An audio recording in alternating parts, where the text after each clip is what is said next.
Welcome, everybody, to the Democratic Environmental Caucus of Florida discussion of hyperscale AI data center development in our campaigns. And thank you to everyone on our panel and those of you who are taking your time to be part of this today. My name is Judy Freiberg. I'm president of the DECF, and it is the responsibility of our environmental caucus to help our party develop environmental policy that follows our democratic values. And that is why we're suggesting hyperscale AI data center development become a priority campaign issue. These data centers present the epitome of the challenges our country is facing as special interests exert more and more control over our elected representatives, and policy decisions are no longer made in the interests of voters. Candidates are campaigning on all of the issues raised by hyperscale AI data center development. In doing so, they're earning support from Florida voters who are affected in different ways, regardless of party identity. They're engaging where these centers are being proposed with rural voters, voters living in communities whose residents have little or no political power. Young people are losing jobs because of AI. Voters understand the severity of the threat to our privacy rights as a few big tech companies profit from obtaining data by surveilling Americans and by asserting control over our country's data and information infrastructure. All these people will be your constituents, but not if they view Democrats as more interested in helping those who profit from growth and development instead of preventing growth and development from harming Floridians and our environment. The electorate is changing. This is a democratic opportunity to join the growing grassroots opposition to these centers and incorporate this into our campaigns to prioritize people over profits. The first line of defense of these centers at this moment rests with local governments that have to approve these proposals. Citizens are organizing and beseeching city councils and county commissioners to put a stop to these, not approve them, and enact moratoriums until and unless they can be built and operated safely. Our time tonight is going to be divided into four parts. First, why hyperscale data centers are not environmentally safe. Second, how to consider policy once we're elected. Third, how to incorporate the issue into our campaigns. And finally, we would like to engender a discussion with everybody on this call, offering suggestions, questions, comments. So feel free to put your comments and questions in the chat as we go along. So to start, I am very pleased to introduce Ashley Bowers McCronder. She's president of our Polk County DECF chapter, chair of our DECF Data Center Committee, instructor of biology at Florida Southern College. She has a master's of science from the University of Nebraska, specializing in ecology, evolution, and behavior. So Ashley, the Zoom floor is yours. Thank you very much, Judy. All right, I have a little bit of a presentation to share with you here. Bring out my faculty here. All right, I'm going to take you through obviously the risks. So let's start looking at, well, why are we all here? And it's because, as we know, hyperscale data centers are absolutely exploding.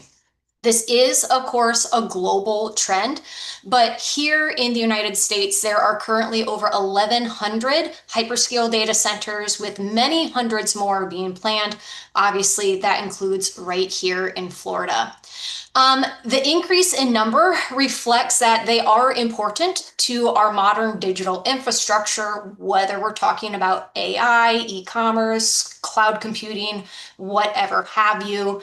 But these are not the traditional data centers of the 2000s or the 2010s. These have incredibly complex workloads, which means they use a massive amount of energy. Just to put that kind of energy demand in perspective, a single 100 megawatt data center uses about the same amount of electricity as 100,000 houses here in the United States. So with this kind of burgeoning numbers of these things, they're also getting larger in size. And so that means they are getting larger just in the sheer risk of these things. So risk is what I'm going to essentially start taking you through now. And let's just start right off with that energy demand. So like I said, huge energy demand. That also means that there's a massive carbon footprint associated with these. And that's due to the fact that most of these hyperscale data centers tie into a conventional power grid and so are very reliant on fossil fuels and natural gases. Now, here we see just kind of a representation of what that carbon footprint, how that breaks down. I'm not going to bother with scope 1 because it's so small, but let's start just here with scope 2, which is essentially the carbon footprint associated with simply using that energy. So like I said, complex workloads means a high energy demand. They also have to power these diesel, typically diesel backup generators that run 24/7. And so greenhouse gas emissions are really substantial. I'm pointing out, of course, carbon dioxide because that is our greenhouse gas of concern. It's of course not the only one, but in just 2025, it was estimated that these hyperscale data centers released 52 million tons of carbon dioxide into the atmosphere. Now, when we are at this really critical precipice in terms of the climate crisis, and we are feeling that here in Florida, we need to be reining in and stopping these emissions, not exacerbating them. Another thing that is being released in this kind of combustion and in their operation is fine particulate matter, which is what I have on the slide as FPM. Now, why this is a concern is because it is a recognized severe health hazard. It is associated with cardiovascular disease, respiratory disease like asthma. And so again, what models kind of show is that as these hyperscale data centers continue just spewing out this pollution, and as they increase in number, they are going to be associated with an increase in asthma cases, asthma-related deaths, and there are some estimates saying that hyperscale data centers themselves could present something like a $20 billion health burden. Scope 3, this is the supply chain. Okay, these facilities and their processors and servers, they go through a lot of wear and tear, which means they need to be repaired and replaced frequently. And that requires mining of rare earth minerals and then shipping them here through the global supply chain. So just that scope 2 and scope 3 are very, very high. But with that big energy demand means that it's also affecting energy costs. So I want to talk a little bit about how is this passed off to the ratepayers. Now, a Bloomberg analysis came out about this looking at data from 2025. What they found is that energy costs increased anywhere from 7.1 to 20%. So of course, varying by state. And that rate of energy cost increase was more than double the rate of inflation. So that is a lot. And again, this gets passed off to the ratepayer. And so I want to use Virginia as an example of how households kind of feel this effect. They are a great case study because they have more than 600 data centers within that state. And over the last 5 years, as these things have exploded, their energy cost has increased 267% because most of those data centers, again, are using the local or the regional power grid. Now, how that energy cost increase then is felt by households is that on average, the monthly electric bill for ratepayers increased 80% as compared to just 3 years ago. Now, similar to what we see happening with the energy, we see happening with water. Now, this is because about 40% of that energy demand is solely for cooling, because again, these are jam-packed with servers that put off a lot of heat, and so they have to have this 24/7 cooling system. Now, the cheapest cooling liquid is water. And so what the EPA has estimated is that your typical hyperscale data center consumes upwards of 5 million gallons of water every single day. Something I want to emphasize is that figure is just for an operational data center. That doesn't take a full build out into account. There's water that's needed to set up those servers and processors. If we're talking about an AI data center, there's so much water consumed in just the training phase before we ever reach this operational phase. So this really is only a snapshot of what actually gets consumed. And so again, with this high water consumption, water is a finite resource. That means there's less going to the residents. So they're not only experiencing a lower water supply, they're experiencing lower water flow through the pipes in their home, as well as low water pressure. And so I wanted to show you just a little snippet of this video here. This is a couple who live next door to the Meta data center in Mansfield, Georgia. This is full water pressure in the kitchen. This is where I fill up water for storage. Those are the things we have to fill up to flush the toilets. So you can see the sediment from the data center. Wow, and that's just from the water coming out of your faucet. Yeah, and this is what's in all the pipes. Just the well itself is probably 20,000, and that's not counting any of the All the faucets. replacement and fixtures and faucets and toilets and the lines that come underneath the house. It's overwhelming because you really feel like you are up against this huge wall that you can't penetrate. There's nothing that you can do, and they don't care. All right, so that's what water flow looks like when that is your next door neighbor. But what I also want you to think about from that video is the sediment that they showed you coming out of the water. That's not just sediment, that's also contaminants and chemicals within that solution. So let's kind of talk about the water pollution aspect. Now, in most of these hyperscale data centers that use this traditional cooling and they're using water as that cooling liquid, any contaminant that gets brought into that system with that water ends up getting concentrated, because what this whole thing relies on is evaporative cooling. Okay, so again, anything carried in that water, it becomes more and more concentrated, and then it eventually leaves that system discharged as wastewater. So this particular aspect really is a concern when we're dealing with communities that already have drinking water safety issues. Now, I do also want to bring up closed loop cooling systems, which is kind of a buzzword, right? With developers, they put that out to the commissions and to the community to kind of soothe them that, hey, we're not going to be consuming this because we are using closed loop cooling systems. They don't use water, so they're right in that you don't have that water consumption necessarily, but you absolutely have a risk of pollution. And that is because instead of that water, they are using a coolant fluid. And that is going to have lots of different additives. You can see some of them up there on the slide. PFAS, or those forever chemicals, are a really big concern. And the same thing happens.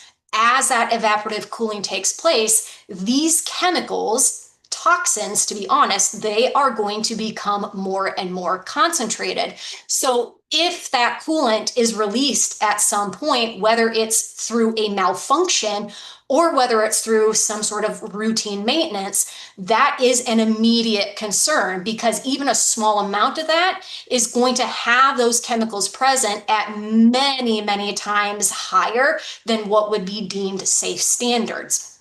And so we've actually seen a really recent example of the risk that these things pose through this evaporative cooling and water pollution. So just a week ago, we had the Meta Data Center in Cheyenne, Wyoming, pollute the municipal water there. Now, this data center isn't even fully operational, and it has contaminated their municipal water source with a rare bacterium.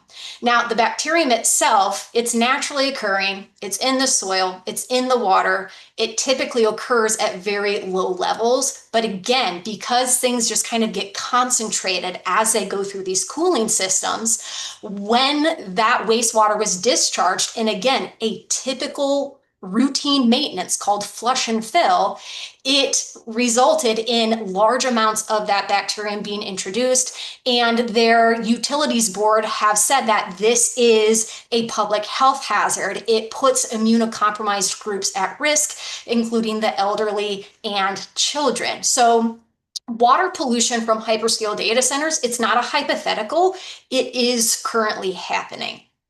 Now, another type of pollution is going to be heat pollution. So like we hear maybe associated with urban centers or with industrial areas, hyperscale data centers also create the heat island effect. So again, because you have all of these servers and processors kicking out heat, all of that billows up, it's pushed out of the facility, and it creates almost like a cloud of heat around the center, and it increases ambient temperatures for a pretty decent radius around the building. This picture is showing you how that heat can be carried into nearby habitats, into nearby neighborhoods. And so this can be a pretty notable issue. There's been a lot of studies done about this very recently. One that I'm giving you the data for here, this is actually coming out of Arizona. And so what this study found was that on average, hyperscale data centers increase those ambient air temperatures 2.2 degrees Celsius, and that cloud extends for about 500 meters. Now, if I were to put that in imperial, it's 4 degrees Fahrenheit for almost half a mile. And many other studies are corroborating this. There's actually one that found in some cases, ambient air temperatures increased 16 degrees Fahrenheit, and that extended for about 6 miles away from the data center. Now, one more type of pollution to talk about, let's consider noise pollution. So again, I'm going to show you this because I want you to hear what it sounds like to live next to one of these.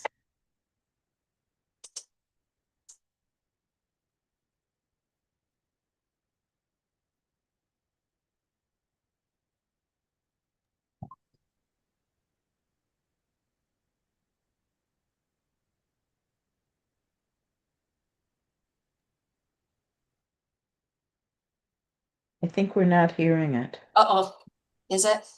You would have to unshare and then reshare. Okay, And well, when you reshare, you would click a setting to allow the sound to be played. all right. Well, I thought I did that, but neither here nor there. So you guys see that decibel reader, right? So when they were taking that reading by whoever's house, so within several hundred feet of the data center, they were at just about 70 decibels. Here, they're quite a bit closer. It at the end reaches 87 decibels.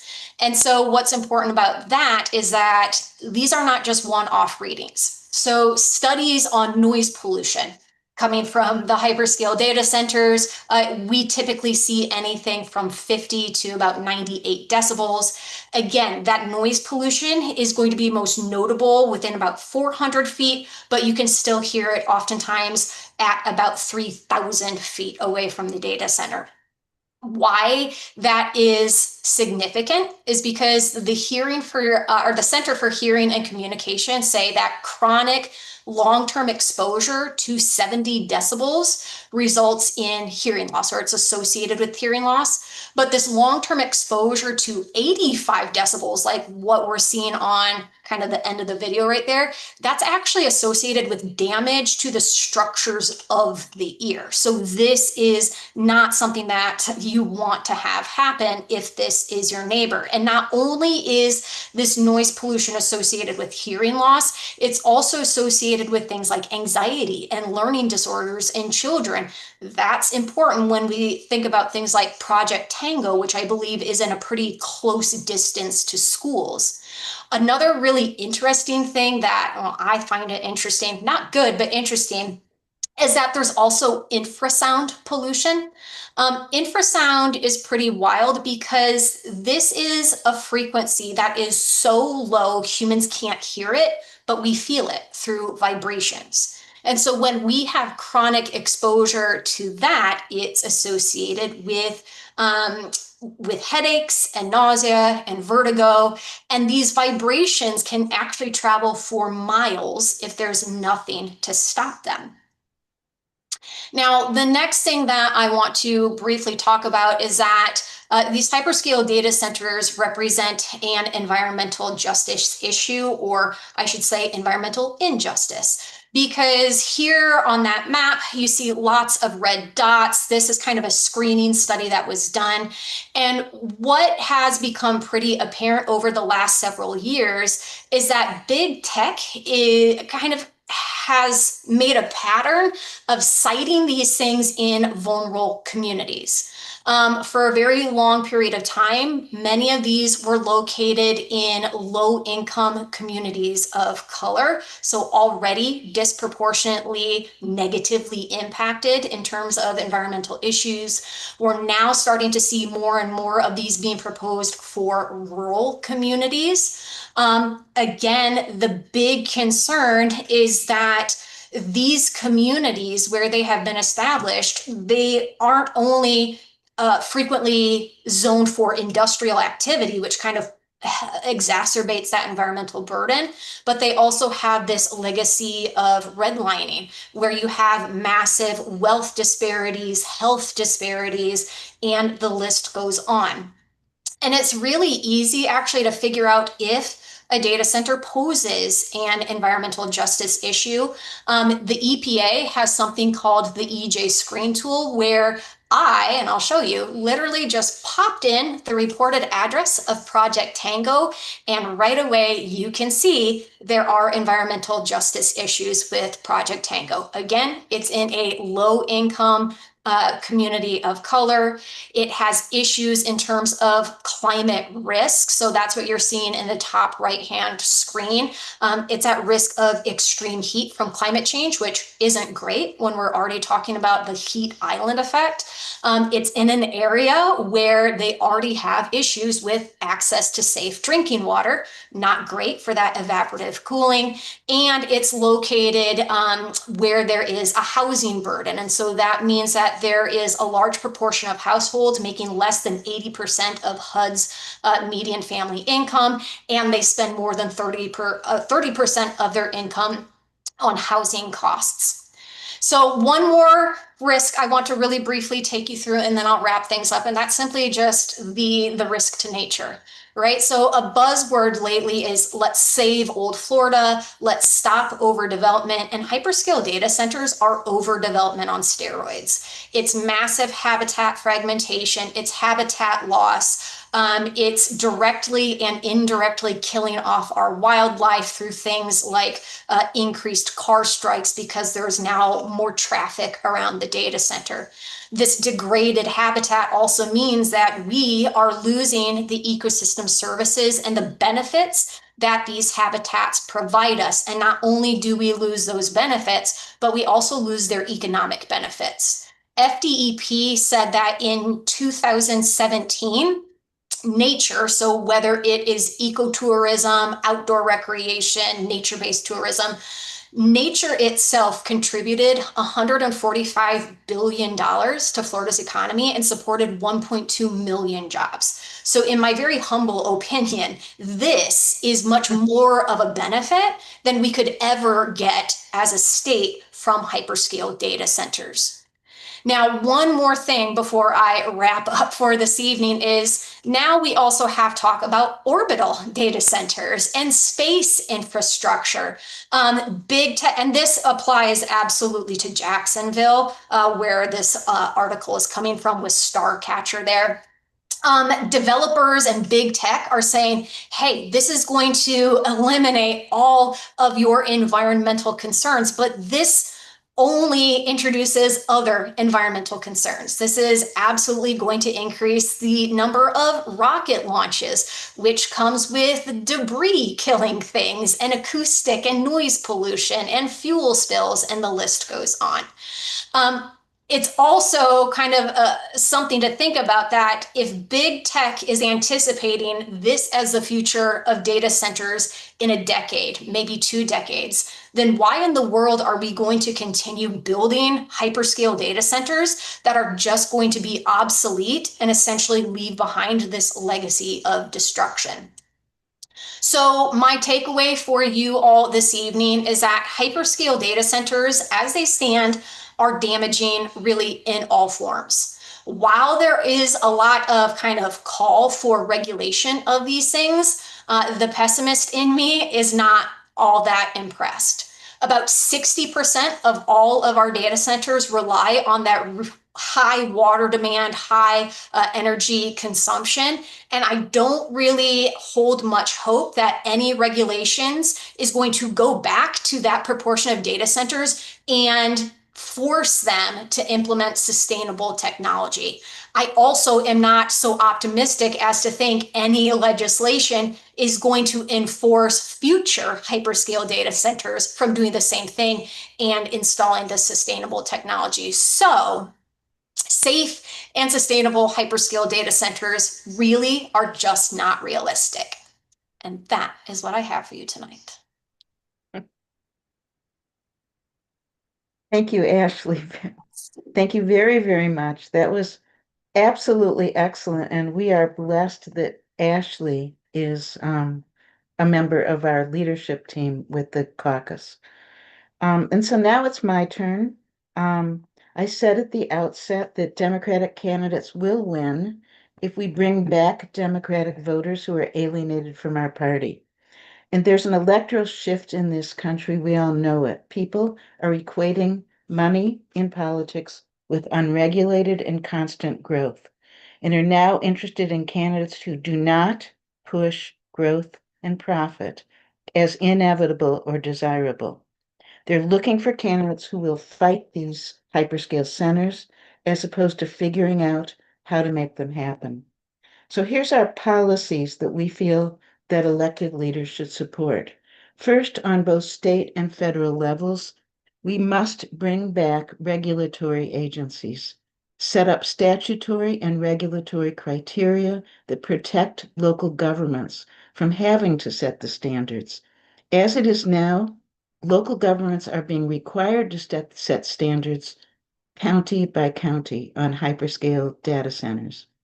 The recently passed data center bill in Florida, it's called SB 484, is touted as protective. It really is not, because it leaves it up to local governments to approve the developments and to determine the standards.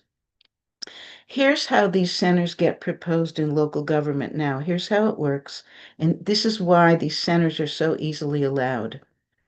An AI company makes a deal with a Florida utility company, let's say, for example, Duke Energy, who then agrees to build the infrastructure to service these hyperscale centers.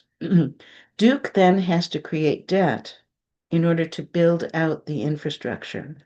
That is then supplies, and then Duke has to supply the water and energy to the center. That debt is the responsibility of Duke Energy, not the AI company. And if the center is used, never used, or used and then abandoned, the energy company is still on the hook to pay the debt. That means ratepayers are going to pay the debt because that is how it works. That also happens with local governments. Now, local governments can agree to take on the debt to build the structures of them with the promise of increased jobs and growth, but with the same result. The taxpayers are ratepayers are stuck. As an aside, with the promise of jobs that these centers offer, Richard Grosso is going to post in the internet that subject on Project Tango. So take a look at it, Richard. I hope you can post it now in the chat.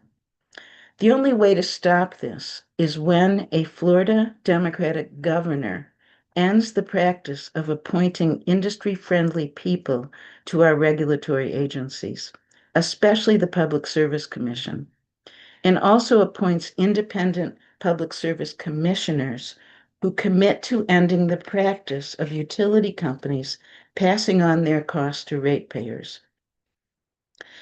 Also ensuring that the Public Service Commission utility rate decisions are not controlled by utility companies.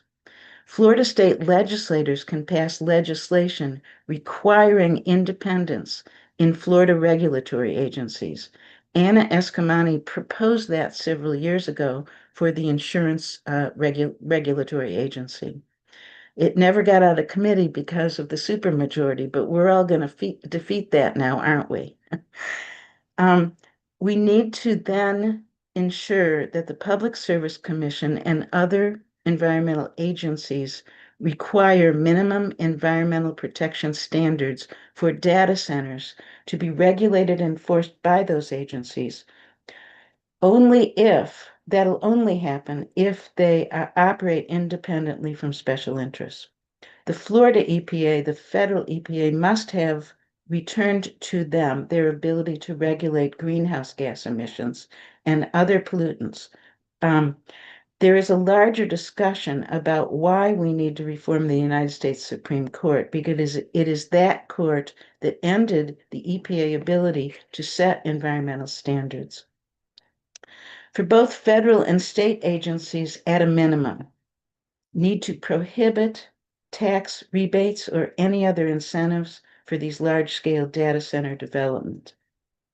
Prohibit water depletion by the centers, prohibit air, land, water, and noise pollution, ensure all new developments use only clean energy, and that centers pay for their own utility use. Given the level of significant depreciation of the hyperscale data center assets, which was what Ashley was talking about, ensure there is economic protection to communities when these centers can no longer be used and must be dismantled so that the utility and AI companies pay to reclaim the land, clean up the pollutants if they can be cleaned up, not ratepayers or taxpayers.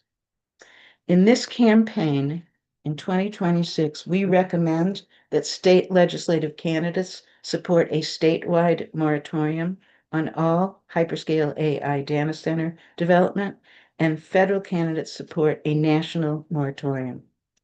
Although not directly an environmental issue, these centers bring up other reasons that voters are so against them, and we think candidates should consider these concerns in their campaigns as well. AI, as we know, is causing tremendous American job loss. As a policy matter, how are we going to address the loss of jobs and the loss of the benefits that go with those jobs? This is one of the reasons so many young Floridians and working people are alienated from the establishment wing of both parties and attracted to populist candidates from both parties. This is a campaign opportunity for our candidates. Here are some policy considerations when campaigning on AI and jobs to discuss with young voters, with voters who are losing their jobs. Higher taxes for the very wealthy to fund social safety net for all Floridians, which includes concepts like minimum income, increase in minimum wages, Medicare for all, housing that is affordable, mass transportation powered by clean energy, along with new jobs in clean energy sectors. When engaging with young voters and discussing AI and job insecurity, it's a very real opportunity for candidates to engage with young voters, to listen, and offer genuine solutions that convey to the voters you are not, quote, a corporate Democrat, unquote. Francesca also will be discussing surveillance issues, the loss of privacy, big tech controlling what information we have access to, including control of our private data. That's a big issue with many, many, many American voters. I'm going to point you to two bills being proposed in Congress to try to get a national handle on these issues. Senator Ed Markey will be introducing a bill as part of an AI accountability agenda. It is not yet filed. A link describing it, I hope Julia found it and can put it in the chat. It's AI accountability agenda from an article by The Guardian. This is the beginning of an attempt to create a national regulatory and legislative framework to protect environmental concerns, protect workers and citizens from AI surveillance, protect the public from discrimination, online crime enterprises, as we know, and protect democratic institutions. We recommend our federal candidates understand the effort, support it, and be able to discuss it in their campaigns. The second bill is the Artificial Intelligence Data Center Moratorium Act, sponsored by AOC in the House and Bernie Sanders in the Senate. A link to that bill will also be in the chat. The goal of that bill is to pause construction of centers until Congress enacts legislation that restores regulations protecting democracy, workers, consumers, our environment, electric grids, and water resources. And one last development. We've known that Elon Musk is proposing sending data center equipment to his space stations, ostensibly to avoid the environmental consequences, but also to profit and control our data information. We learned that a request has been made to the Jacksonville City Council to allow launch shuttles to space stations from that regional airport and to begin to equip those stations to operate data centers in space. This is a city, as Ashley said, with several neighborhoods close to the airport, already contaminated with industrial waste, already people getting sick from that. I feel certain multiple space shuttle flights will make that worse. And if approaching Jacksonville, this is probably happening in other United States locations. It is not possible to discuss all that here right now, but it does bring up the importance and the necessity of developing national standards now and pushing that conversation now. Again, we suggest you understand and support these bills and these types of protections as you campaign. And next, I'd like to introduce Francesca Jabrian. She's a candidate for Florida HD1, and I believe that her bio is in the chat for you. She's going to discuss how she's campaigning in the Panhandle on this issue and how she's finding how voters are responding and the grassroots activities she and others are engaged in. Francesca, the Zoom floor is yours.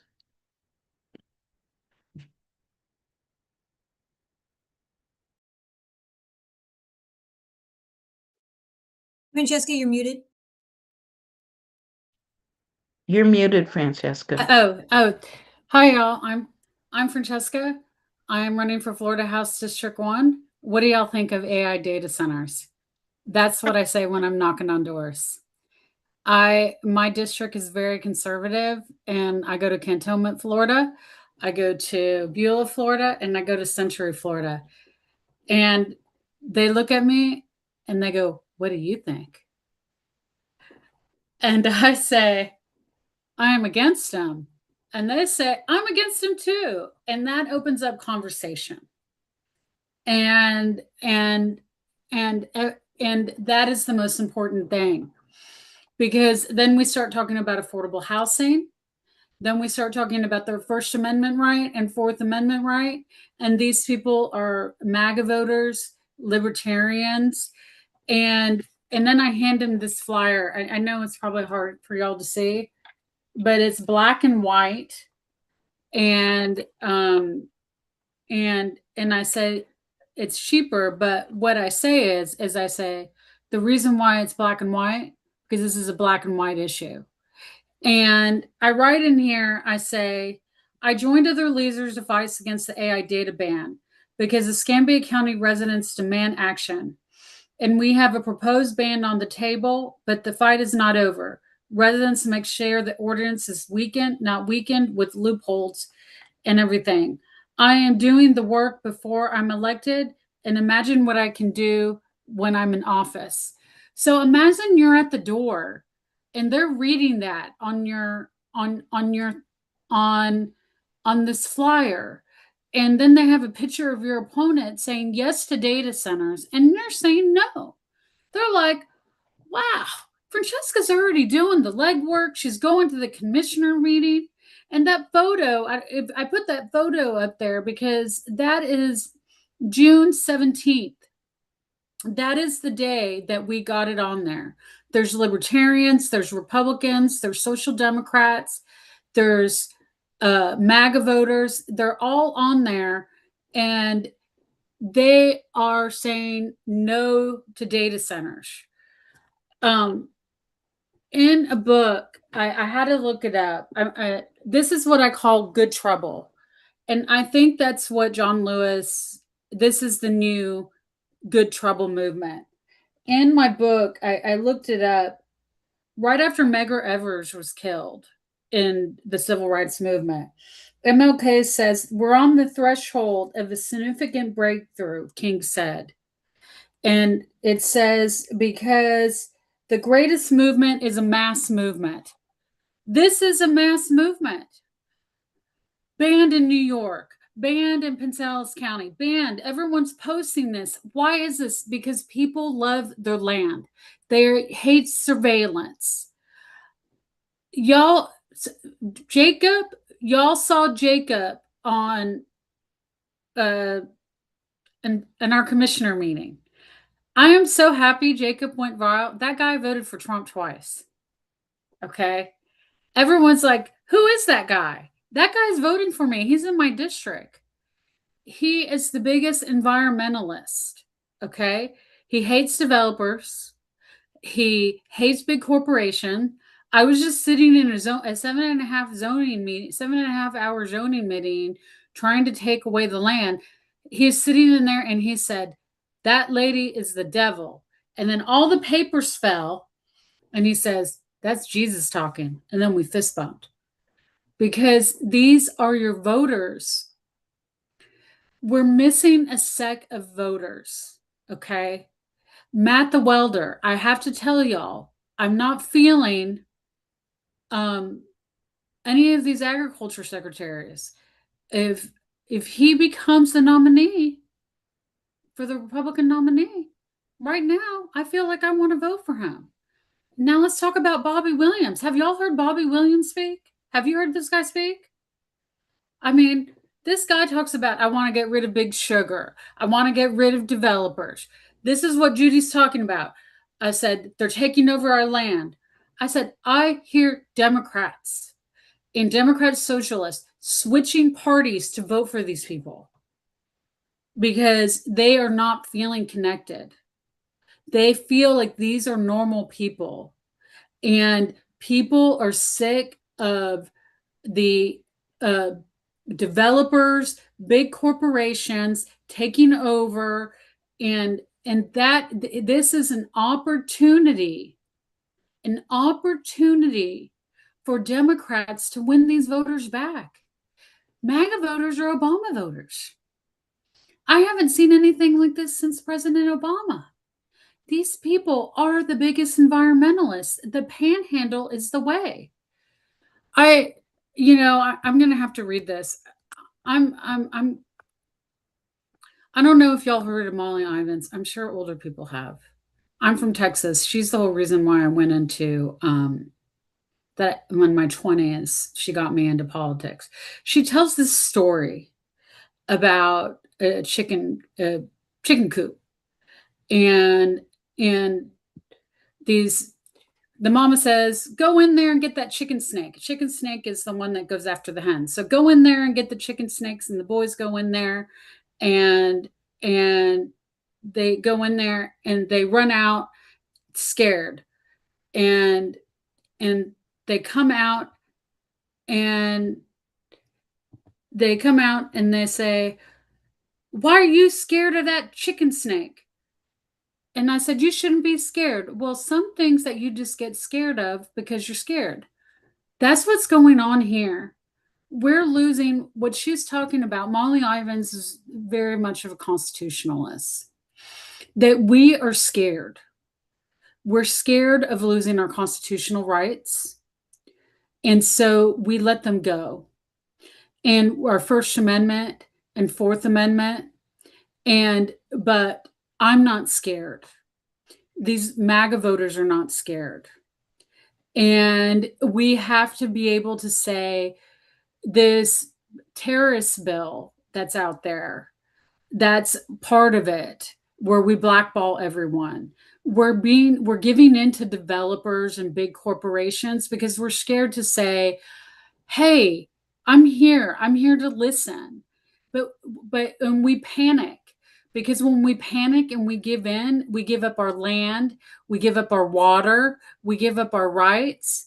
But all we have to do is listen and connect with the voters, because we're regular people. When you listen, all of us in here, we're running because we're sick of people saying no to us. And that is the most important thing that you have. And that's why I'm running for office. That's why you're running for office. But all you have to do is say, I'm against data centers, ask the question, and then you can get your voting rights back. Then you can get the gun rights or whatever you believe in, because these people just need to trust you. But they are against Flock and they are against data centers. That's how I'm getting these people's votes, and that's how you can get their votes, because they love their First Amendment and Fourth Amendment, and that's what this movement is about, and that's what you're going to hear from this panel. Thank you. I hope that's helpful. I'm sorry, Francesca, who is your next speaker? Because you have a group of people here that are Oh, helping yeah, you, I'm going right? to introduce you to Gloria. She's another candidate, and I'm going to give her a small introduction. Gloria she has a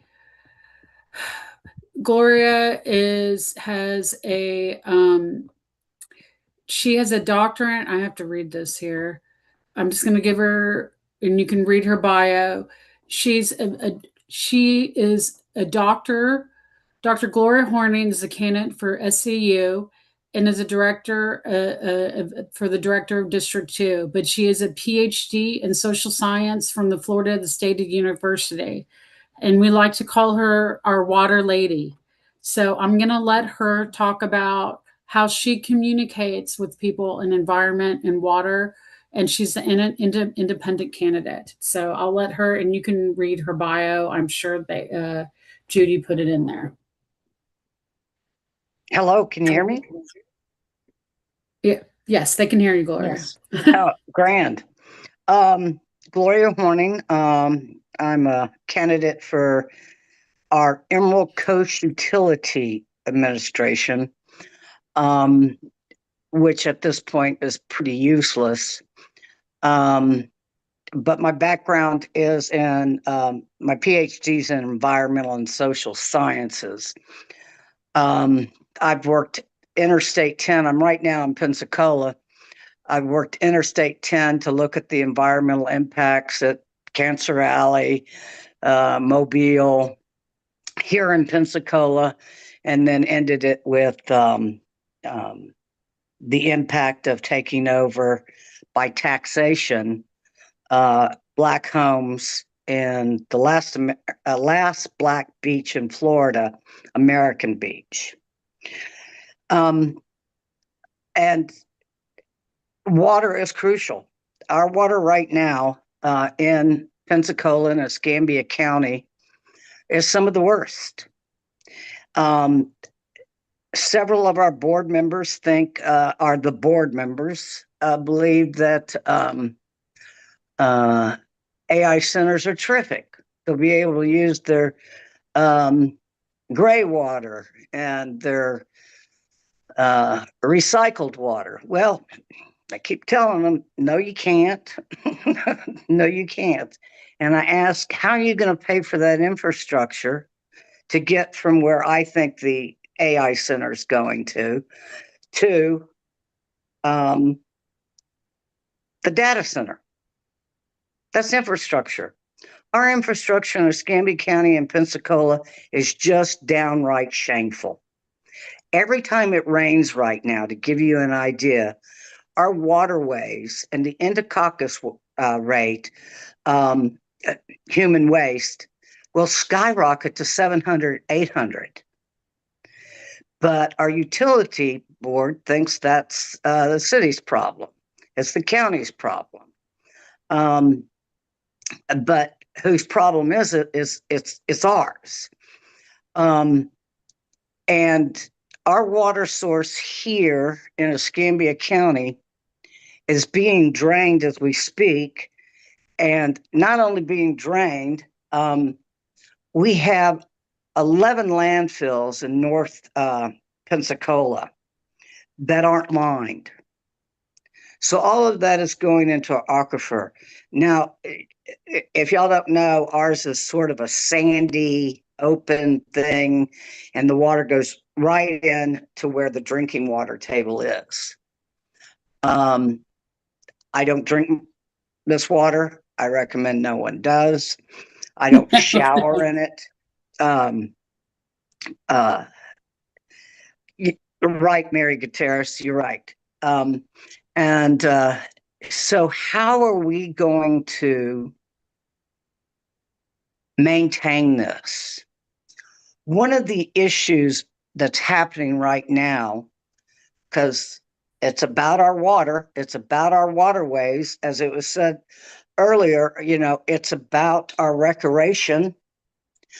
How are we going to get that water and that sewage from stopping to going into our bays before we even look at what data centers are going to do to us? We're putting the horse way before the cart.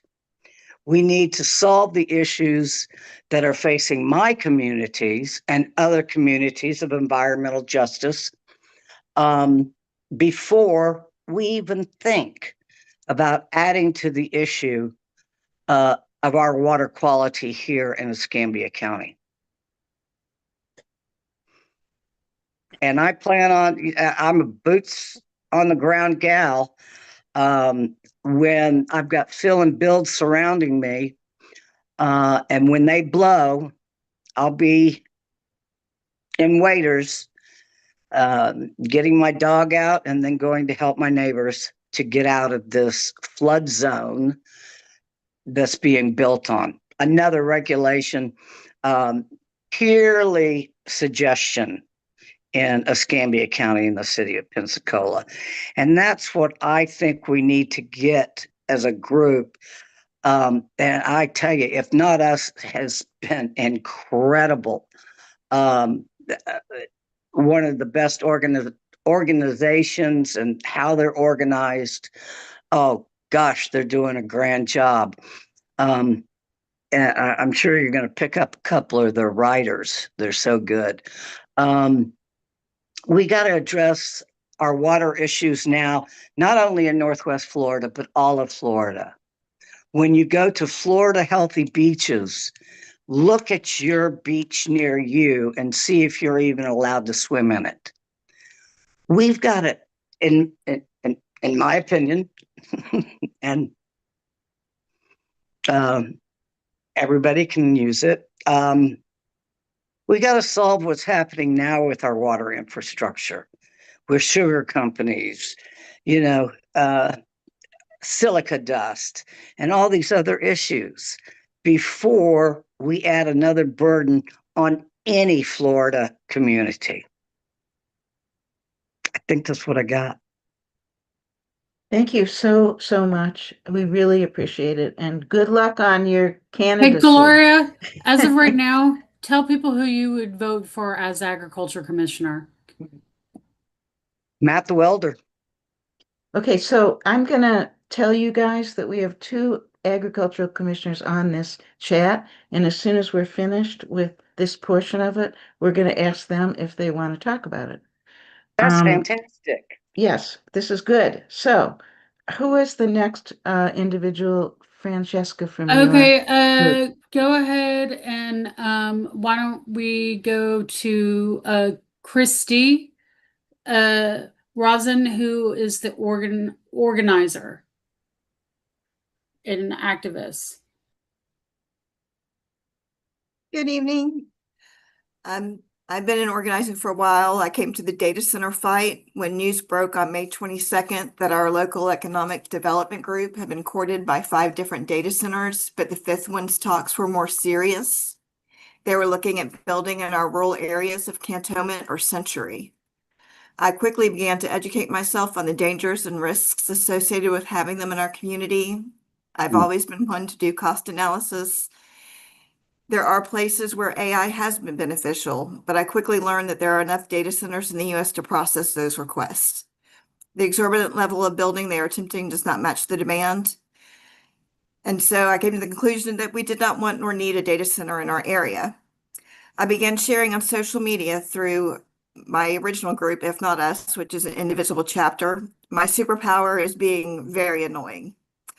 It took less than a day to connect with Brandy and Pepper, who are 2 of our other organizers. Within 2 days, Pepper and I had already started organizing our first rally, which we held the week before our county's Board of County Commissioners meeting. The people showed up, not just the progressive people who show up for all the rallies. The independents showed up. The Republicans showed up. MAGAs showed up. The disavowed showed up. This movement has reminded us that we are neighbors first.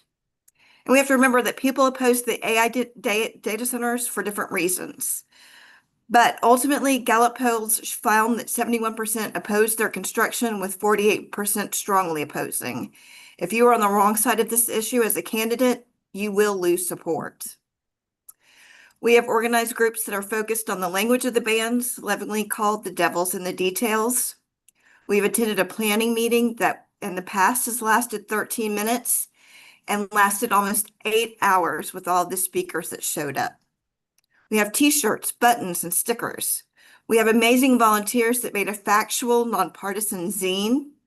We have tabled at events to spread information. We printed flyers and business cards with QR codes to the petition and Facebook groups. We blast factual information out over all social media. We showed up in such force to the county commissioner meeting to speak during a public forum that they are moving forward with placing restrictions on AI data centers. We have shown up at city council and they are supposed to do the same this Thursday. We've shown up at our neighboring county of Santa Rosa County. They will vote on their 12-month moratorium July 23rd. We are also coming for our neighboring counties because we share a watershed and we want, across the board, we want everybody to be protected. The Panhandle is showing how this can be done with hard work and determination. It also might be a little fear from the candidates on the ballot this year. We often are forgotten up here. This is a great time to take notice of us. We are more than happy to share what we have learned with anyone else in this fight. Together we are stronger, and we can and we will be victorious. Thank you. Thank you so, so much. We are going to hear, I guess, from Pepper. Is that right? Pepper? Yes, Pepper. Okay. Yes.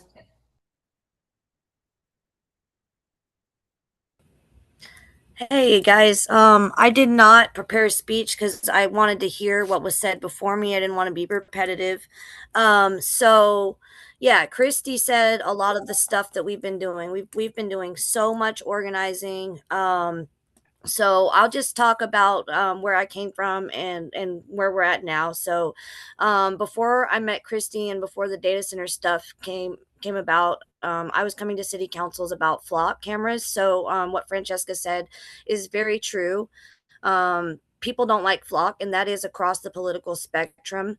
And so the flock situation, I felt like really prepared me for the data center situation. And when the news broke, I immediately was like, we need to organize a rally and get the media attention right now for the public to talk and all that. So I was reaching out to all the organizations that I've gotten in touch with, which happened because of flock and ice and stuff like that. And so Christy was the first one that was ready to actually jump into action right away, because it was my opinion we needed to get something done before the county commissioner meeting. So, we've been organizing, and she mentioned a lot of the stuff we've been doing. And Brandy, she did the petition, and it was like perfect timing. The media jumped on that, and the media started talking about how we were organizing a protest and everything. And she got a lot of signatures on that, everything like that.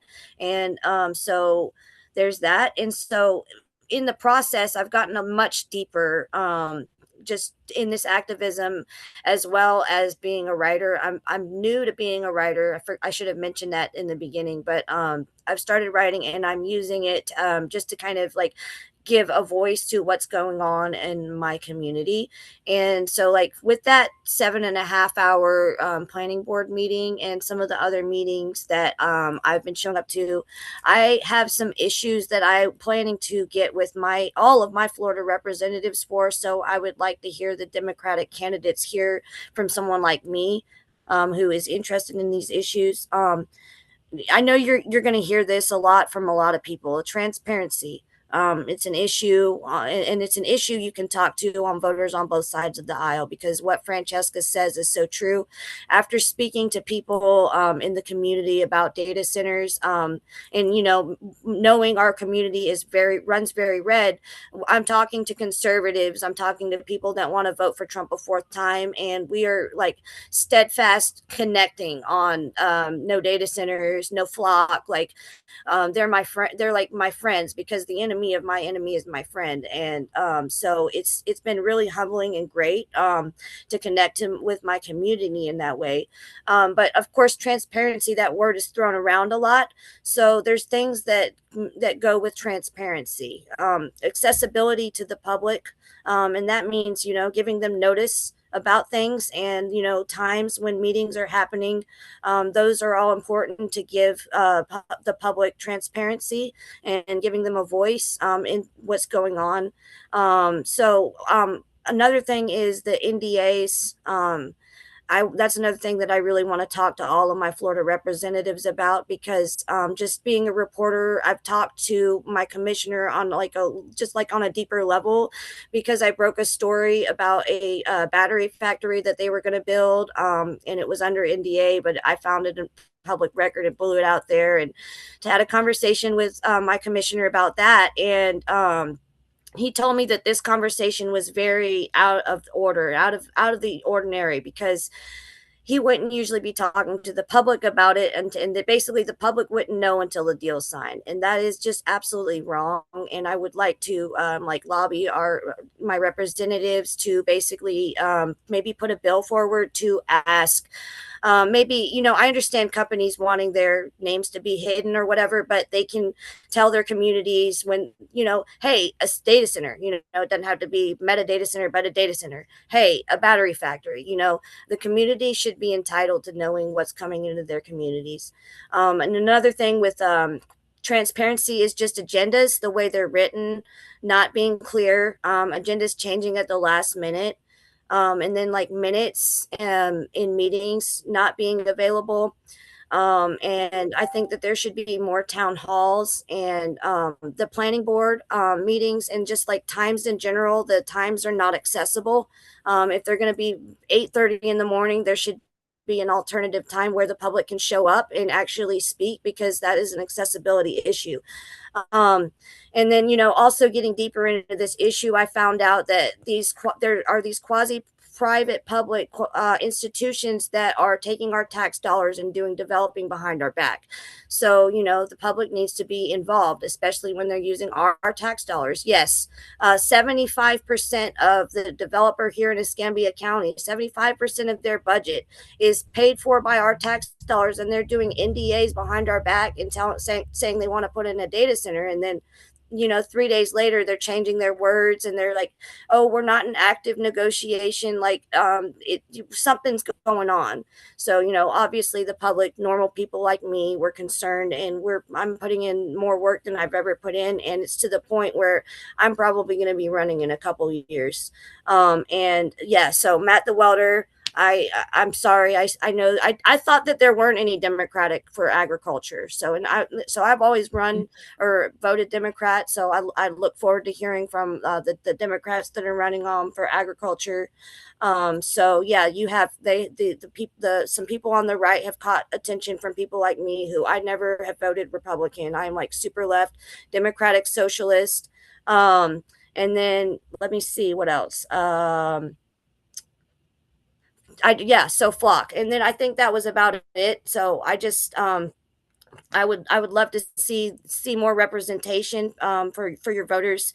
I feel like somewhat on the right is doing a better job.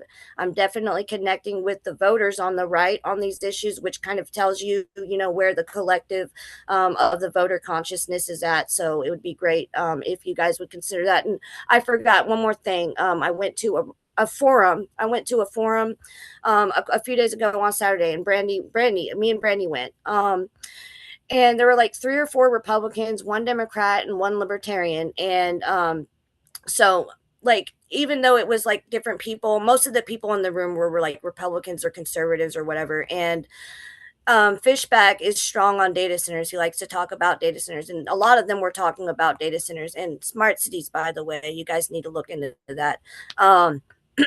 And the people in the room are and Flock. People in the room are very passionate. They're very, very passionate. And I'll just reiterate again, we are connecting across the political spectrum against data centers. So that's what you need to run on. Thank you. I'm sorry it took so long. It's okay. Thank you very much. One thing I want to do Oh, before I we just go also on. want to say Fishback just said how much he loves Ron DeSantis today. But Okay. Okay. One thing I'd like to do, Francesca, if I could, we have JJR is here. We have Annette Tadeo here, who's running for yeah. chief. And can Brandy say something really quick before Yeah, we can. JJR? I just want to let you know so that we want to get to some of these people. We Yeah. have Joey Atkins and Donald Pritchard running for agriculture, so we want to make sure they have a chance to talk. Yes. Yeah. Yeah. That would be great. I actually know Okay. Annette Tadeo. All right. So go ahead, and who's Go ahead, next? Brandy. Brandy's our last one. So Okay. Brandy's like she just says it as it is, right, Brandy?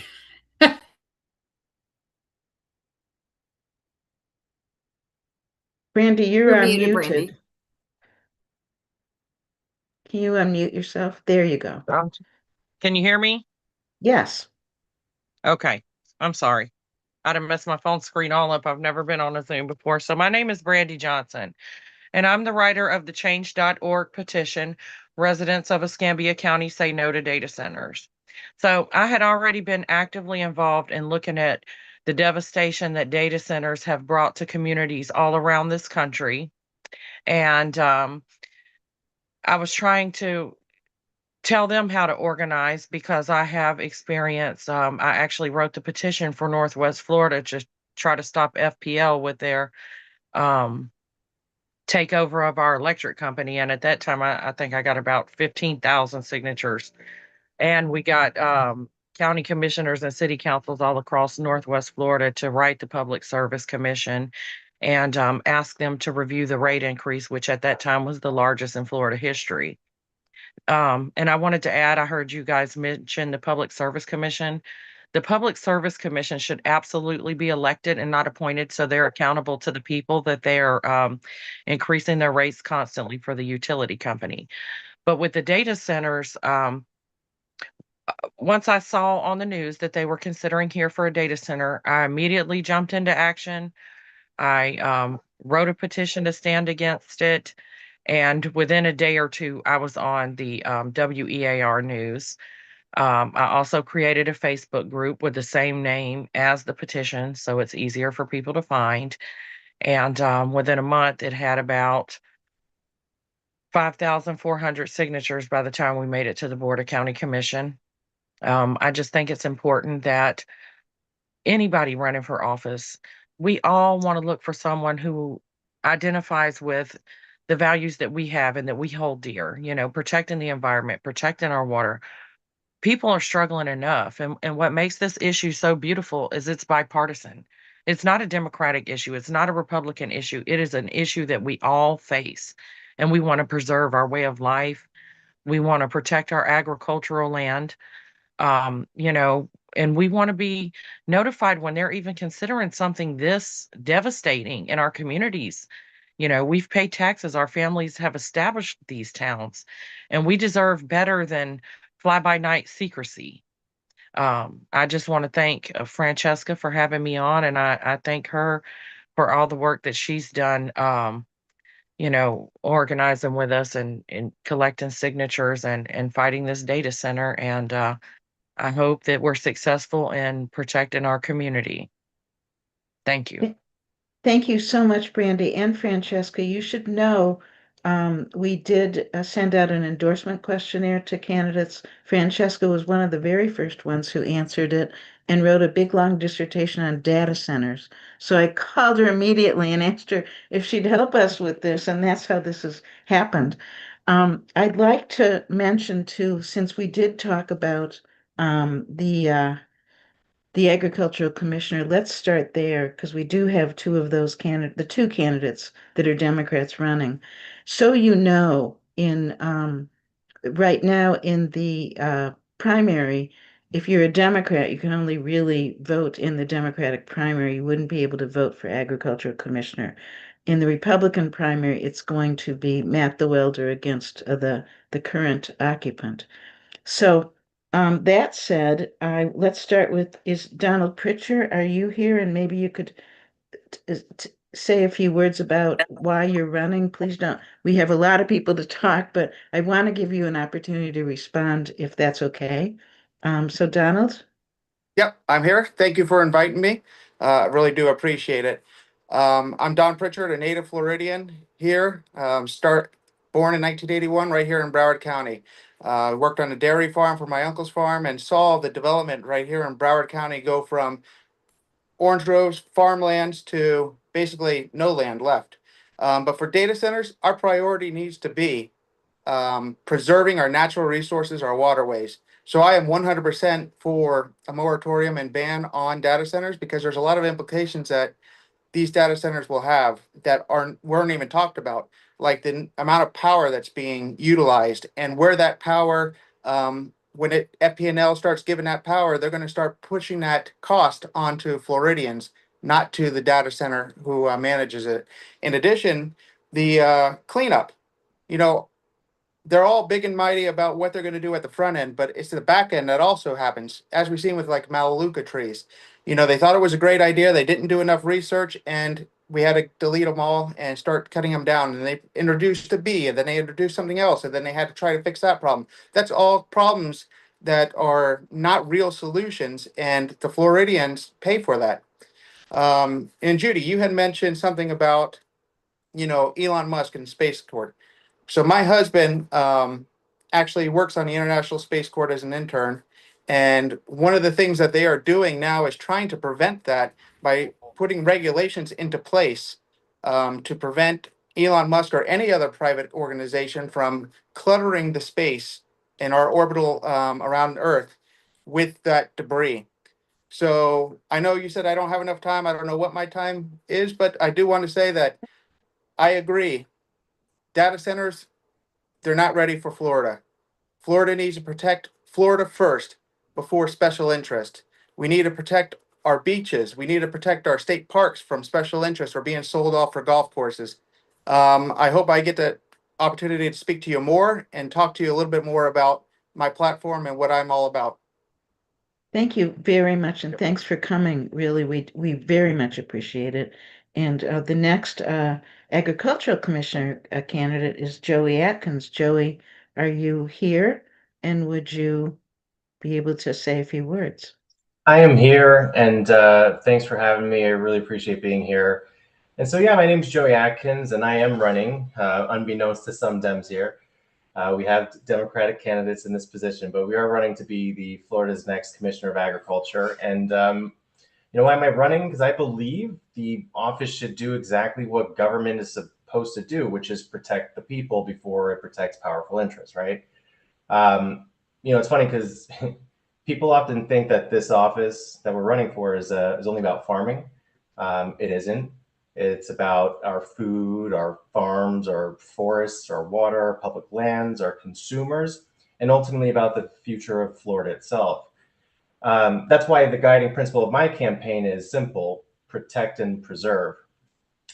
Protect our farmers from unfair corporate practices, protect our consumers from rising costs, protect our water and natural resources, the things that gives us as Floridians our heritage and our identity, protect our local communities from decisions imposed by powerful special interests, and preserve the Florida and the future generations, that they deserve to inherit. My background as an attorney, I've spent my career holding people accountable when their decisions hurt others. I've learned that when government fails to ask the hard questions before the harm occurs, it's ordinary people who pay that price. That lesson applies just as much to environmental policy as it does to the courtroom. And that brings me to the topic of today, which is the AI hyperscale data centers. And something that people, I think, have sort of said or sort of circled around is, and something that I like to think I fully acknowledge, this debate about data centers isn't really about artificial intelligence. It's about power. It's about whether Florida's land and water and energy and the communities exist to serve its people, or whether they exist to serve special interests and billion-dollar corporations. Me personally, and I think like a lot of you, I support a statewide moratorium on new hyperscale data centers because, quite honestly, Florida has not earned the right yet to move forward responsibly.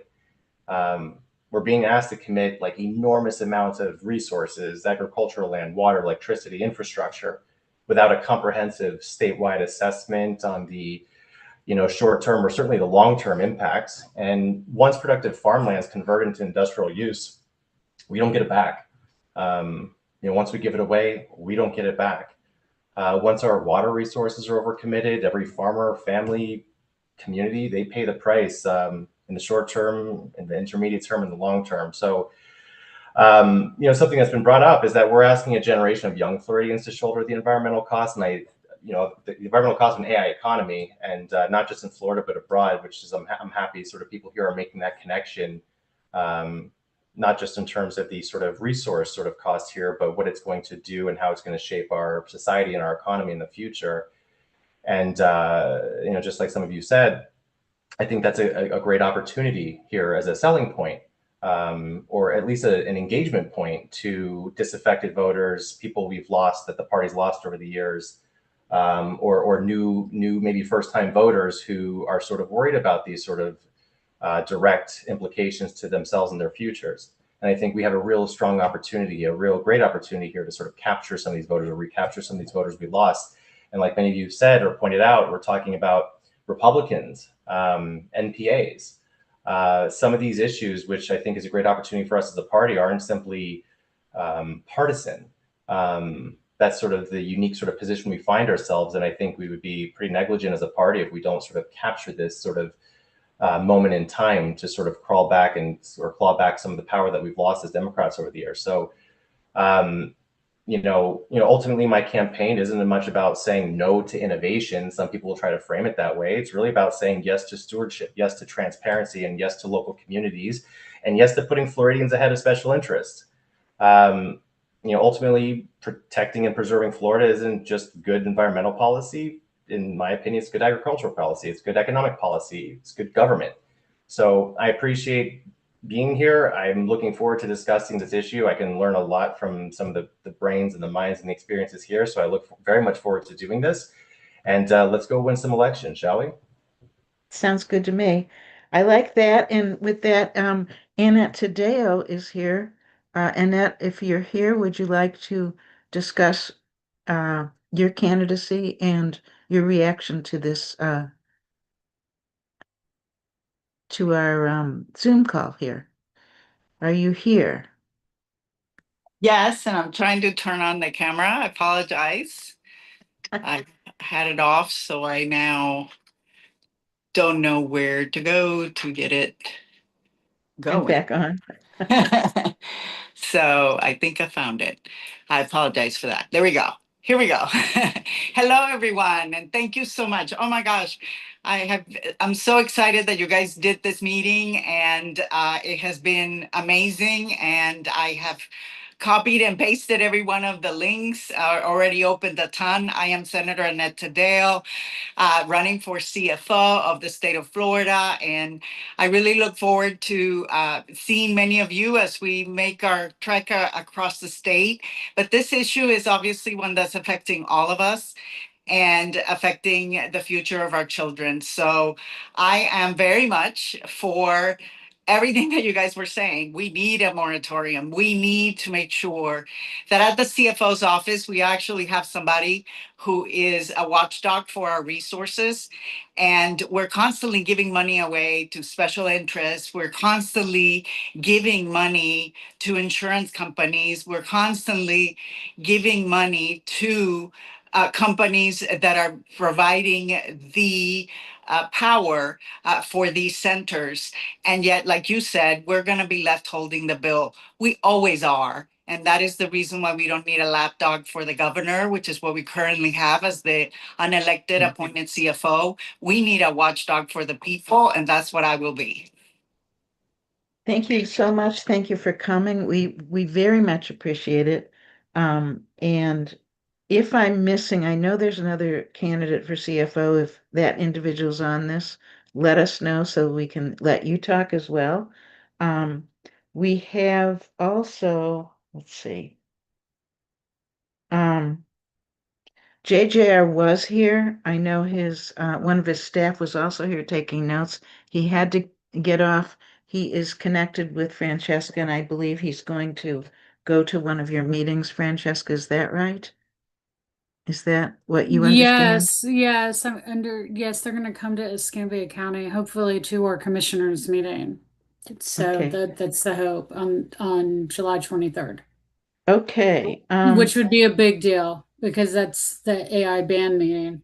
And any of y'all, especially, I'm going to stress this to the agriculture commissioners.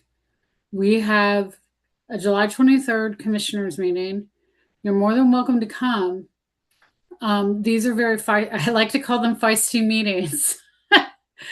You're more than welcome to speak at these meetings, but this is a great way to connect with the community, to get them to know the media is going to be there.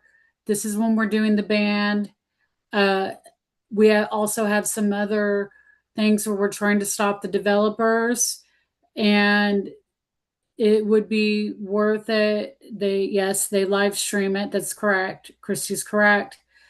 And that's where Jacob is. If y'all saw Jacob, you get to meet Jacob.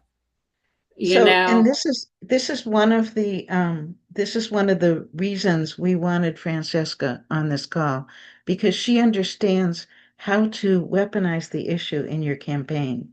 If you go to these meetings, you'll get press coverage, you'll be videotaped. You can use those videotapes This is going to be to let the people know your position on this. So, and then all of a sudden, you're yeah. going to have the whole panhandle. Not one attorney general candidate, not one ag commissioner, not Matt the welder. He has not come to see us. And then this, all of a sudden, everyone will know who you are. And Exactly. Yes. yeah, and this is a very important issue too. And also, just speaking to Annette, people really are concerned about tax dollars being stolen, big corporations. If there's another CFO candidate, the big deal is they're sick of big corporations getting tax breaks. And I'm just speaking on this, just to the specific to the CFO. If you go in there, they are like, where is my tax break? Where is it? And if you go into the panhandle even if you come into our commissioner meeting, Annette, and I'm serious, and you talk about tax breaks, just you can speak for 2 minutes saying whatever you want, those people will love you. It's So, just that yeah, these are the things that people are concerned about. And I'm just trying to yeah, talk about but if you even just come, since you are say and just come in and just talk about that, and people are just going to say, I'm going to give you a tax break and stop giving these big corporations tax right. breaks because that's what So you deserve. and let's do this. We have a number of people here that have really good comments in here. I'd like to get to them. Paxton Gray, if you're here, you talked about fishback. Would you just simply talk about your comment a little bit? Because it's really important that people understand the the type of Republican grassroots candidates that Fishback is and others. Are you here, Paxton? Yes, I am. So I've actually Okay. been seeing a lot of fishback signs in Pasco County. He was the first signs that I've seen for political candidates. So it was all fishback. Now it's Matt the Welder. We're seeing some local like board members for the school board start running too, but fishback was in the lead. I also saw that fishback basically has his own organizational group that's formed in Pasco County so that he can organize. We've been looking at them for a minute and keeping track of them. They seem very well organized in this area, and we've heard pretty much nothing from any statewide candidates running, obviously for Senate or for governor. So right now, Pasco County is basically a dead zone. And when people see James Fishback, they're not seeing his racism. They're not seeing the very wish-washy pro-corporate energy that he's bringing because he doesn't have a real ideology. He's an opportunist. So I believe that the second he's given power, he's going to absolutely screw over his constituents the same way Ron DeSantis did, where he's pretending to run as a populist and he's promoting these issues that Byron Donalds is like pro AI. So he's gaining a lot of these constituents who are looking for an option, and there's no one in the Democratic Party that's filling that void right now, at least not in the same capacity as they are, because I know there's candidates running, but we're not hearing from them nearly as often or as loudly as we are from someone like Fishback. Thank you very much, Paxton. And this is one thing for those of you who do know our Democratic governor candidates, particularly, talk to them about this issue and to try to get us to be a little stronger in that regard. Um, there's another person who made a comment, Alex Hazen. Alex, if you're still on here, you talked about the demand being overinflated on AI. Could you please explain your comment? If you're on here. Yeah, sorry Still, about yeah. that. My Okay. camera computer's having an issue. So, Oh, and I um, guess you're running for office. Okay, we'll go for it yes. then. Yeah, I'm running for US Congress in the 5th District, and I work as a nursing healthcare simulation developer. So I'm very in tune to what's going on with the profession of software development and how AI is coming in. It's eliminating a lot of junior level job roles. It's having an impact on the way that we do work. There's been a lot of push at my own company of introducing new AI tools, Claude, things like that to help accelerate development, which, in some ways is good. It should be a tool, not a replacement for people. But I've seen products across the board utilize AI as a default feature. And for me, a lot of one of the big tenets of my campaign is about tech regulation and aspects of there are things that are on by default. There's designs, tech designs, and implementation that are on by default that cause issues across the board, both in social media and in just products like Google. And so we need to be really cognizant of how these things are being implemented, not just where they're being implemented, because it overinflates the demand. If every single Google search is AI first and foremost. That is a huge amount of demand, where even the results are usually worse than what it was before. So, and the hallucinations, there's a lot more to it. So I just, it's one of the things that I'm really cognizant of. The other thing is I know that I had a big, I had one of my posts go semi-viral because I talked about Elon Musk buying up an energy company in Jacksonville. You know, he's definitely a big player behind the scenes, and what I found out is it's a mobile energy company, and so he's definitely trying to get around these, you know, environmental protections because he's no longer trying to go towards AI data centers that are stationary, that can be regulated more easily. So that's something that I think we need to be really cognizant of moving forward, because there are going to be ways that these billionaires and trillionaires and people who are putting together ideas of how to get around just, you know, AI data centers being built. And that's going to be one of the ways that they do it. Okay. Thank you very much. Alex, where is your district is in what counties? Mine would be Duval and St. Johns County. Thank you. Thank you very much for coming in. Yeah. Next, Donna Grace has a question, and she says, we've been told the place to begin is at the local level. Is it a county or city issue? How do we find out who'll be making the decision? Donna, I don't know what county you're in.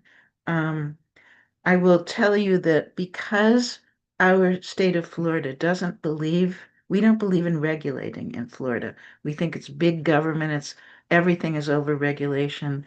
When you start to regulate, they call us socialists. So we are sort of the forerunner of Project 2025, where in the country now, the extreme right wing has succeeded in infiltrating our Supreme Court, and the Supreme Court now has allowed the EPA to be weakened, and they're not allowed to set standard or regulate anymore. So we can't, until we can get these folks elected at the congressional level, at our state of Florida level, and hopefully get a Democratic governor elected who will strengthen our regulatory agencies again. We have to fight at the local level. And at the local level, it's going to depend upon where the power is, whether it's a county or the city where they want to place these centers. So then they have to create the developers of these or Duke Energy, the power companies, whoever's managing it, has to work with the local government to be allowed to put a center in that jurisdiction, basically. That's where Judy, you can go. I Yeah, answer that question, Judy? let me finish a minute. So that's what's happening is a lot of where Francesca is, they're heading it off by asking their county to simply declare a moratorium so these things don't get started. What we're trying to do is in every county all over the state, get activists going along with our candidates to propose these moratoriums in the counties so that the candidates can use it for their campaigns and we can hopefully get these things stopped before it gets started in Florida. So yes, Francesca. Okay, yeah, so it does get confusing. So we have to do a moratorium in your county. Okay. So then we have to go to the commissioners meeting. Then we have to do a moratorium like tomorrow, it's Thursday. Yes. Then we have to go to the city council, which is the city of Pensacola. So we have to do a moratorium there. So basically, we're going to different meetings to do different moratoriums. Right. So basically, you're fighting two fronts, and then you're trying to see two different ordinance because and then in Escambia County, we don't have a mayor. So then we have to go and then we have to do, and then we have to battle the mayor. So basically we're running around and then we're going to zoning meetings. Like when we went to a 7.5 hour zoning meeting. So basically you're very organized. Yeah. Am I right? Am I Anyone Well, can I think interrupt me. it depends on where they're going to place it, and it's going to be different in every county. So one thing Yeah. you all could do, if you would, is contact, go onto our website and fill out the volunteer form that's on our website. It's environmentalcaucus.com, I believe. Maybe Kim or somebody can put it in the chat because then we can work with you to try to get something going in your county. It is going to depend on the county. We're also hoping the candidates will pick up on it and run with it. We have a sample moratorium ordinance that we can give you. In addition, our Pasco County chapter there, I think Doris is still on this site. She's the treasurer of our state and also part of the Pasco County chapter. Marilyn Holleran is the president of that chapter. They did a fantastic job getting a moratorium passed there in Pasco, and I think there's some people on this there, but it really depends on the county how that works. Am I missing any other comments or questions here? Hey, Judy. Yes. Robert Anzalone from House District 49 would like to talk a little bit about Fort Meade here in Polk County. Absolutely. Robert, go for it. Thank you. Hello, everybody. How are you today? We're good. I apologize. I'm on my way home from a meeting right now. So you're in my motorcycle helmet. So say hi to myself. So a little bit of an update in Fort Meade and in Lakeland currently. On July 20th, we actually have a city meeting at the city of Lakeland for a moratorium for the city of Lakeland. That is awesome. The city is willing and more than able to want to talk to us about it. Even though the city of Lakeland doesn't have a current like land use for data centers, they still want to breach this conversation with the general public. So we think that's awesome. As for Fort Meade, right now, Uh-oh, you're breaking up. Uh-oh. Did we lose him? We lost him. I think we lost him. I know. I That's will what you actually, get. yeah, I will actually be at the Lakeland Commissioner meeting on the 20th talking about the moratorium. So, oh, Okay. are we there? oh, Yeah, yes. Yeah. that's Okay, what you I get if your apologize. that's what you get if your office is a motorcycle. Go, keep going. You know, right now it's a lot of us in the community walking and speaking to all of the residents in Fort Meade about this because we're in the process of recalling 3 city commissioners. And the best thing that we could use is support from everybody else too. So if any of the bigger candidates want to come to this area, you will get TV time. TV is everywhere on this Fort Meade data center. Fishbach has been here. Jolly has been in the area to speak about it, not to one of the city meetings. Basically, everybody that wants a piece of this pie has been here for it. But you know, any outreach we could get for it is awesome. Every single week, we're out in the community talking with people about it. And earlier, I heard that this is one of the biggest bipartisan things that Florida has ever talked about and discussed. And I completely agree with that. What I'm seeing in Fort Meade is both sides in the street talking with each other about this issue because this affects all of us. So I welcome anybody that wants to come here, talk with me about it. Would love to have you guys here. I'm also in the process of creating a moratorium to present to Polk County commissions so that we can take care of the whole county. That's awesome. There's some comments about 484. I would like to explain this to you because in my view, it's how Republicans trick us. And what they do is they create a statute that looks like it's doing its job, but it doesn't. This 484, these centers can drive a truck through them. Here's what they do. They do say that data centers are not allowed to charge the pass on their cost to the ratepayers, their costs of receiving of using energy, for example, to the ratepayers.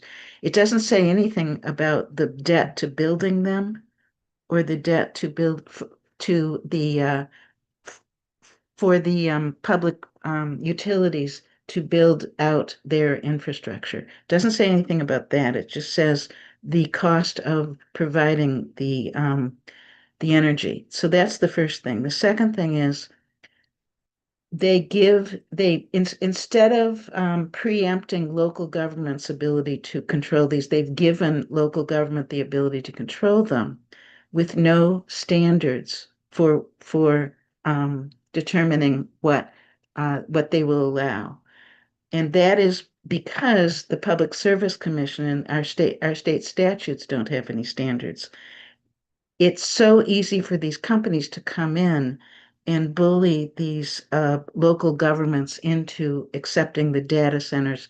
It has to do with when they buy the land. There's a lot of legal reasons when they buy the land. They have the right to do whatever they want on them because we are a private property rights state. So a lot of that will have to change if we can ever get control back of our state legislature. So that it's a longer discussion. I think Richard Grosso, if he's still on here, he's the president of our Broward chapter. He can explain it way better than what I did, but it's something that